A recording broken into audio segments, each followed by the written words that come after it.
ہماری تو توجہ یہ ہے کہ یہ چہرے کے میل کچیل نکلیں، بدن کی میل کچیل دور ہو، ہمارے کپڑے بڑے ستھرے ہونے چاہیے، ہمارا تو دھیان اپنے ظاہر پہ نا، لیکن اہل اللہ کا دھیان باطن پہ ہوتا ہے۔ صوفیہ فرماتے ہیں کہ اندر صاف کرو۔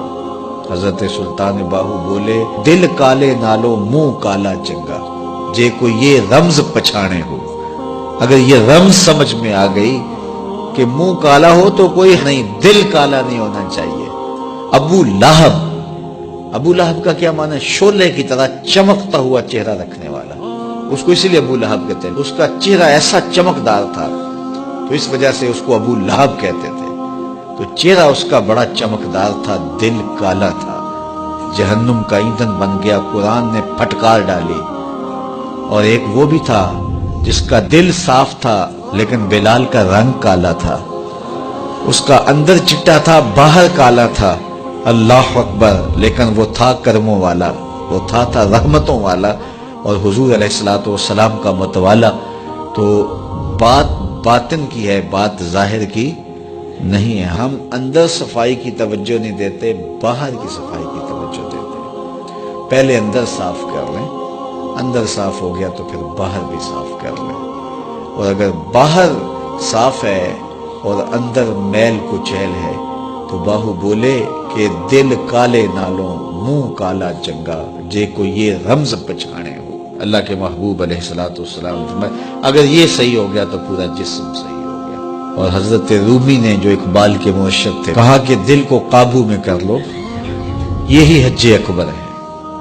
حج اکبر کر لیا لیکن دل ہی ٹھیک نہ ہوا، کہتے ہیں کعبہ گیا گل نہیں مک دیجئے، دلو نہ مکائیے۔ تو کہا اس کی اصلاح کرو، یہ حج اکبر ہے۔ از ہزاراں کعبہ یک دل بہتر است، ہزار کعبے سے ایک دل بہتر ہے۔ وہ کیسے؟ اس لیے کہ کعبہ بن گاہ خلیل اطہر است، کعبہ حضرت ابراہیم خلیل کی بنیاد ہے اور دل رب جلیل کی گزرگاہ ہے۔ اس لیے اس کی پاکیزگی کا سامان کریں، اس کی طہارت کا سامان کریں۔ آپ کسی کو بلائیں اور میلی کچیلی جگہ ہو، جہاں گندگی پڑی ہو، غلاظت پڑی ہو، تو آپ کا کوئی عزیز مہمان آئے، اس کو بلا کر کے لائے تو وہاں بیٹھے گا؟ جس کمرے میں آپ اس کو بٹھانا چاہیں اس میں تعفن ہو، اس میں بدبو ہو، اس میں غلاظت کے جگہ جگہ ڈھیر پڑے ہوئے ہوں، تو آپ اپنے مہمان کی نفاست طبع کو اگر جانتے ہیں تو کبھی بلائیں گے نہیں جب تک اس کو پہلے صاف نہیں کر لیں گے۔ کئی لوگ کہتے ہیں جی ہمارا جی چاہتا ہے کہ آپ کو بلائیں، لیکن ابھی ہماری گلی بہت گندی ہے، ہمارے گھر میں ابھی کام ہو رہا ہے، جب کام ہو جائے گا تو پھر ہم آپ کو بلائیں گے۔ ہم شادی اس لیے لیٹ کر رہے ہیں کہ مہمانوں نے آنا ہے، تو ابھی ہمارے مسئلے چل رہے ہیں۔ یہ کئی لوگ بائی پاس کی وجہ سے شادیاں روکے ہوئے تھے کہ وہ کہتے تھے وہ راستہ نہیں ہے۔ تو آپ کسی مہمان کو بلاتے ہیں تو اس کے لیے اچھی جگہ کا ارینج کرتے ہیں، اور اگر وہاں ڈھیر گندگی اور غلاظت کے پڑے ہوں تو مہمان کو آپ بھی نہیں بلاتے، اور اگر آپ یہ غلطی کر بھی لیں گے تو مہمان آپ کے بارے میں کیا رائے قائم کرے گا، اور وہ ناراض ہو کے چلا جائے گا کہ آپ کتنے بدتمیز ہیں کہ آپ نے مجھے بلایا اور گھر میں غلاظت کے ڈھیر پڑے ہوئے ہیں۔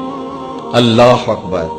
لیکن اگر آپ گھر کو مصفح کرتے ہیں، مزکہ کرتے ہیں، صاف کرتے ہیں، ستھرا کرتے ہیں، قالین بچھاتے ہیں، عطر چھڑکتے ہیں، تو پھر آپ کہتے ہیں جناب اب تو آئیے نا، ماحول میں خوشبوئیں پھیلی ہوئی ہیں۔ تو اگر دل میں حسد ہے، حقد ہے، بغض ہے، کینے ہیں، نفرتیں ہیں، یہ گندگی اور غلاظتوں کے ڈھیر لگے ہیں، اور پھر یہ چاہیں کہ مالک کے پھیرے دل میں ہوں تو کیسے ہوں گے؟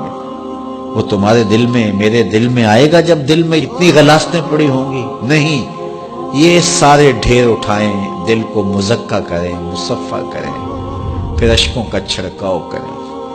اللہ اکبر۔ پھر پیار کے مخملی قالین ڈالیں، اللہ اکبر، الفتوں کے گاؤ تکیے لگائیں، اور پھر آواز دیں، ہر تمنا دل سے رخصت ہو گئی، اب تو آجا، اب تو خلوت ہو گئی۔ پھر محبوب کو بلائیے تو پھر دیکھیے کہ محبوب جلوہ فراز ہوتا ہے کہ نہیں ہوتا۔